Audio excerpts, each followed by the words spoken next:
शनि प्रदोष व्रत कथा। शनि प्रदोष त्रयोदशी व्रत कथा सुख समृद्धि प्राप्ति के लिए शनि प्रदोष व्रत के दिन जरूर पढ़ें। ये व्रत कथा हमारे हिंदू धर्म के अनुसार शनि त्रयोदशी व्रत के दिन भगवान शिव की कृपा पाने के लिए शनि प्रदोष व्रत किया जाता है। शनि प्रदोष व्रत कथा करने से साधक को भगवान शिव का आशीर्वाद प्राप्त होता है और अपनी सारी परेशानी दूर होकर सुख समृद्धि की प्राप्ति होती है। इसलिए शनि प्रदोष व्रत को करना बहुत मंगलकारी और लाभकारी बताया गया है। वैसे हर वार में आने वाले प्रदोष व्रत कथा के अलग अलग ही फायदे और लाभ बताए गए हैं, इसलिए यहाँ हम केवल शनि प्रदोष त्रयोदशी व्रत कथा के बारे में बताने जा रहे हैं। शनि प्रदोष व्रत कथा का महत्व शनि त्रयोदशी अर्थात प्रदोष का व्रत करने वाला मनुष्य पुत्र पौत्र आदि से युक्त होता है तथा आरोग्य लाभ होता है। इसके अतिरिक्त वह अपने शत्रुओं पर विजय प्राप्त करता है एवं संपूर्ण पापों से मुक्त होकर शिव धाम को पाता है। सारे कष्टों को दूर कर सुख समृद्धि प्राप्त होती है। सूत जी बोले, पुत्र कामना हेतु यदि हो विचार शुभ शुद्ध, शनि प्रदोष व्रत परायण करे सुभक्त विशुद्ध शैलाका।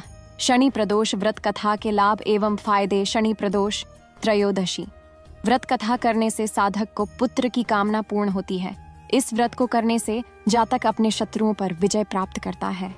शनि प्रदोष त्रयोदशी व्रत कथा करने से जातक के जीवन के सारे कष्ट दूर होकर सुख समृद्धि प्राप्त होती है। शनि प्रदोष त्रयोदशी व्रत कथा प्राचीन समय की बात है। एक नगर सेठ धन दौलत और वैभव से संपन्न था। वह अत्यंत दयालु था।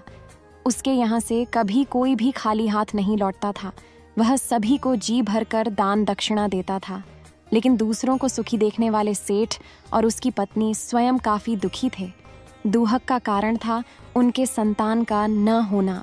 संतानहीनता के कारण दोनों घुले जा रहे थे। एक दिन उन्होंने तीर्थ यात्रा पर जाने का निश्चय किया और अपने काम काज सेवकों को सौंप चल पड़े।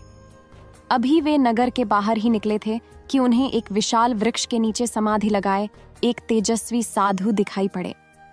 दोनों ने सोचा कि साधु महाराज से आशीर्वाद लेकर आगे की यात्रा शुरू की जाए। पति पत्नी दोनों समाधिलीन साधु के सामने हाथ जोड़कर बैठ गए और उनकी समाधि टूटने की प्रतीक्षा करने लगे। सुबह से शाम और फिर रात हो गई, लेकिन साधु की समाधि नहीं टूटी। मगर सेठ पति पत्नी धैर्यपूर्वक हाथ जोड़े पूर्ववत बैठे रहे। अंततः अगले दिन प्रातःकाल साधु समाधि से उठे। सेठ पति पत्नी को देख वह मंद मंद मुस्कुराए और आशीर्वाद स्वरूप हाथ उठाकर बोले, मैं तुम्हारे अंतर्मन की कथा भांप गया हूँ वत्स। मैं तुम्हारे धैर्य और भक्ति भाव से अत्यंत प्रसन्न हूँ। साधु ने संतान प्राप्ति के लिए उन्हें शनि प्रदोष व्रत करने की विधि समझाई और शंकर भगवान की निम्न वंदना बताई।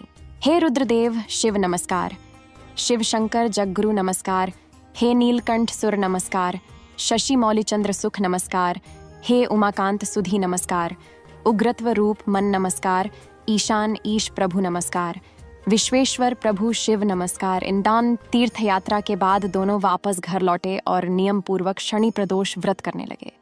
कालांतर में सेठ की पत्नी ने एक सुंदर पुत्र जो जन्म दिया। शनि प्रदोष व्रत के प्रभाव से उनके यहाँ छाया अंधकार लुप्त हो गया। दोनों आनंद पूर्वक रहने लगे। भगवान की कथा पसंद आई तो प्लीज शेयर करें। और भी धार्मिक कहानी एवं धार्मिक कथा पढ़ने के लिए हमारे चैनल को सब्सक्राइब कर लें। धन्यवाद।